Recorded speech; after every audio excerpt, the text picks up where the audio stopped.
दोनों को ससुराल के पीछे सर्प का भी त्याग नहीं कर सकते और सर्प के पीछे ससुराल का भी त्याग नहीं कर सकते हैं और ससुराल के पीछे सर्प का। यही तो महानता है, याद रखना। ये विवाह करना बहुत बड़ा तप है, बहुत बड़ी साधना है, याद रखना। ये विवाह को साधारण मत समझा करो। आपका दाम्पत्य जीवन जहां पर व्यतीत हो रहा है वो आश्रम है, वो घर के रूप में जरूर दिखाई दे रहा है। धन्य हो गृहस्थ आश्रम। बोलो भाई, गृहस्थ आश्रम है कि नहीं? ये गृहस्थ आश्रम है, उसको आश्रम माना करो। तो आश्रम में साधक रहते हैं। बोलो कौन रहते हैं आश्रम में? जल्दी बोलो। साधक रहते हैं। और आश्रम का एक अर्थ और है, सामान्य अर्थ है ये साधारण। क्या? आइए और श्रम करिए। तो परिवार में आप नौकर नौकरानियों पर डिपेंड मत रहें। नौकर नौकरानियों पर आपको डिपेंड नहीं रहना है। आपका ये गृहस्थ आश्रम है, इसलिए पति पत्नी को दोनों को मिलकर के स्वयं श्रम करना है, तभी वो आश्रम का सच्चा स्वरूप होगा। ये नहीं कि नौकर नौकरानियों के ऊपर डिपेंड होगा। स्वयं श्रम करिएगा। भगवती श्री जानकी मैया ने निज ग्रह सब परिचर्या करें। रामचंद्र आयुष अनुसरे निज ग्रह सब परिचर्या करें। ग्रह परिचर्या स्वयं सीता जी संभालती है, स्वयं पार्वती मैया संभालती है, याद रखना। इसलिए ऐसा मत सोचा करो कि हम तो बहुत बड़े संपत्तिशाली यश वैभव इस परिवार में पली हैं, इसलिए हमें श्रम करने की जरूरत नहीं है। नहीं, गलत। तुम भी मत सोचा करो हम तो बहुत बड़े संपत्तिवान परिवार के बेटे हैं, हमको तो श्रम करने की जरूरत नहीं, नौकर चाकर सब लगे हुए हैं, ये सब संभालेंगे। गलत। स्वयं श्रम करो। श्रम स्वयं करना चाहिए प्यारे। महाराज श्री जनक को अगर आदि शक्ति मिली है तो श्रम करने से मिली है। बोलो, हल चलाया था कि नहीं चलाया था? हल चलाने का अर्थ क्या है? किसान हल चलाता है खेत में तो इसका अर्थ क्या होता है? श्रम करता है कि नहीं करता है? जनक जी ने भी श्रम किया था और श्रम किया तो भगवती श्री जानकी प्राप्त हो गई। ऐसी बात नहीं है कि श्रम करने से केवल स्वच्छता से ही श्रम का संबंध है या शरीर से रोग दूर हो जाते हैं इसी से श्रम का संबंध है। नहीं, श्रम से शांति आती है, श्रम से ही हमें आदि शक्ति का दर्शन होता है। इसलिए श्रम हमारे जीवन का बहुत महत्वपूर्ण पहलू है, हमें इससे दूर नहीं रहना है। भगवान शंकर ने देखा कि ये तो कलश पड़े हुए हैं, थाल पड़ा हुआ है।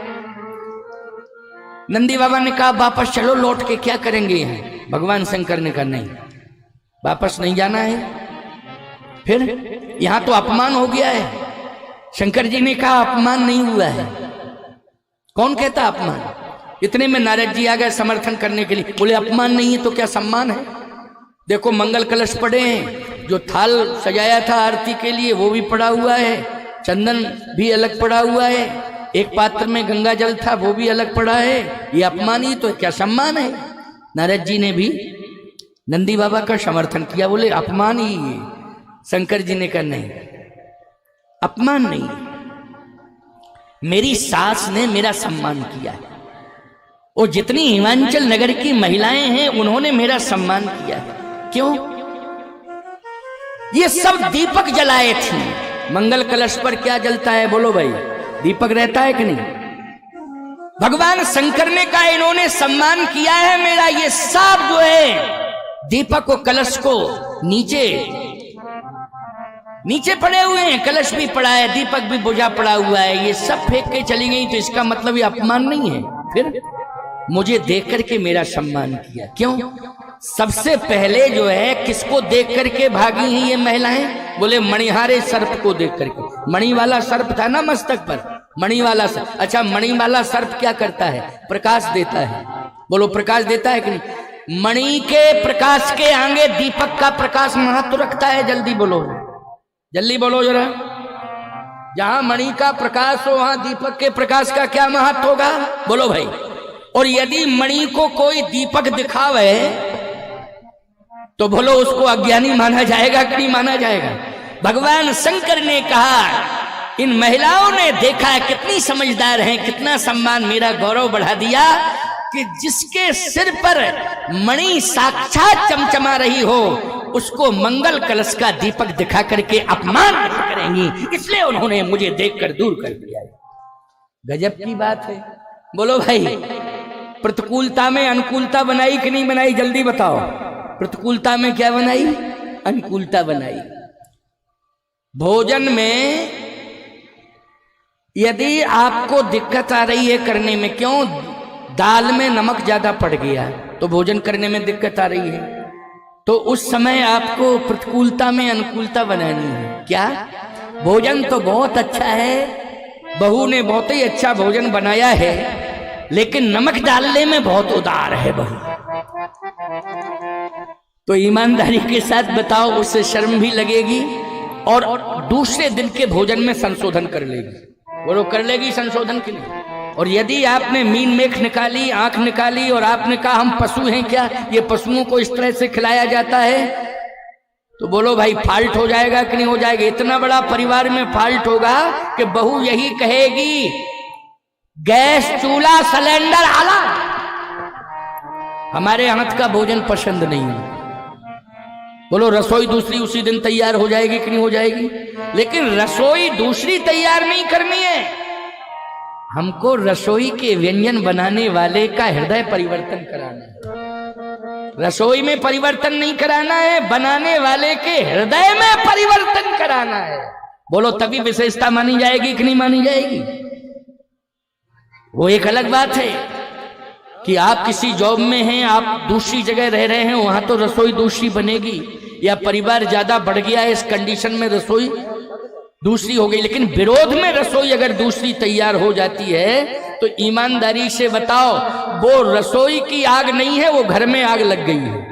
वो किस में आग लगी है? घर में आग लगी हुई है। इसलिए हम सबको विचार करना पड़ेगा, भगवान शंकर जैसा महान कौन हो सकता है? उन्होंने कहा मणि को देख करके दीपक अलग। तो आपकी सास तो समझदार थी, कम से कम वही आरती उतार लेती। बोले, सास ने देखा चंद्रमा।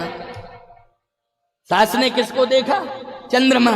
अन्य महिलाओं ने तो मणि को देखा, क्योंकि सर्प मणिहारा सर्प था, मणि वाला सर्प। लेकिन हमारी सास मैना ने तो चंद्रमा देखा है मस्तक पर। और जब चंद्रमा का दर्शन किया तो कहा, मेरे दामाद के मस्तक पर साक्षात चंद्रमा विराजमान है, ऐसे महान को हम दीपक दिखा करके अपमान नहीं करेंगे। इसलिए दीपक से ज्यादा महिमा बोलो है चंद्रमा की कि नहीं है? जल्दी बोलो, है चंद्रमा की कि नहीं? जब दीपक से आरती की जाती है तो मंत्र कौन सा पढ़ा जाता? चंद्रमा मनसो जातक चक्षो सूर्यो अजाय। तो बोलो, मंत्र यही पढ़ा जाता है कि नहीं पढ़ा जाता? चंद्रमा का नाम सबसे पहले लिया जाता है आरती। आरती तो दीपक से आरती उतारी जा रही है, लेकिन मंत्र में नाम किसका आया है? चंद्रमा का नाम आया। तो भगवान शंकर के मस्तक पर कौन विराजमान है? बोलो, चंद्रमा विराजमान है। तो चंद्रमा जब साक्षात विराजमान है तो दीपक दिखावे चंद्रमा को। मेरी सास कितनी महान है? बोलो। नारद जी बोले, नारायण नारायण नारायण। हमारा भी दिमाग फेल हो गया है, हमारा भी दिमाग काम नहीं कर रहा है, या हमारी बुद्धि काम नहीं कर रही। इतनी उदार सोच, इतनी महान सोच। बोलो भाई। इसलिए शिव पार्वती का विवाह एक लीला है, लेकिन आपको संदेश देने जा रहा है ये विवाह कि हमें प्रतिकूलता में अनुकूलता का साम्राज्य स्थापित करना है। तभी हमारे घर में भगवान गणेश जैसी बुद्धिमान संतान होगी और कार्तिकेय जैसी महान संतान होगी, जब हम भगवान शिव के चरित्र का अनुसरण करेंगे। बोलो भाई, बुद्धिमान संतान की जरूरत है तो गणेश जी जैसा बुद्धिमान है कोई, और कार्तिकेय जैसा महान नहीं है कोई। याद रखना, दक्षिण भारत में देखो, कार्तिकेय जी की इतनी बड़ी महिमा है दक्षिण भारत में कि मैं तो गया हूं, आश्चर्य करोगे आप, कितना मानते हैं कार्तिकेय जी को दक्षिण भारत के लोग।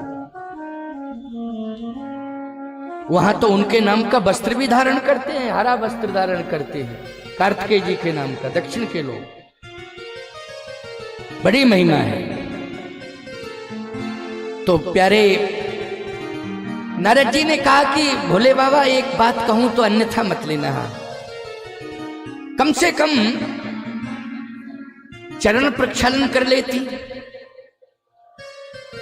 हाथ में जल लेती और पात्र था ही, और देखो वो जल पड़ा हुआ है, पात्र अलग पड़ा है, जल फैला पड़ा हुआ है।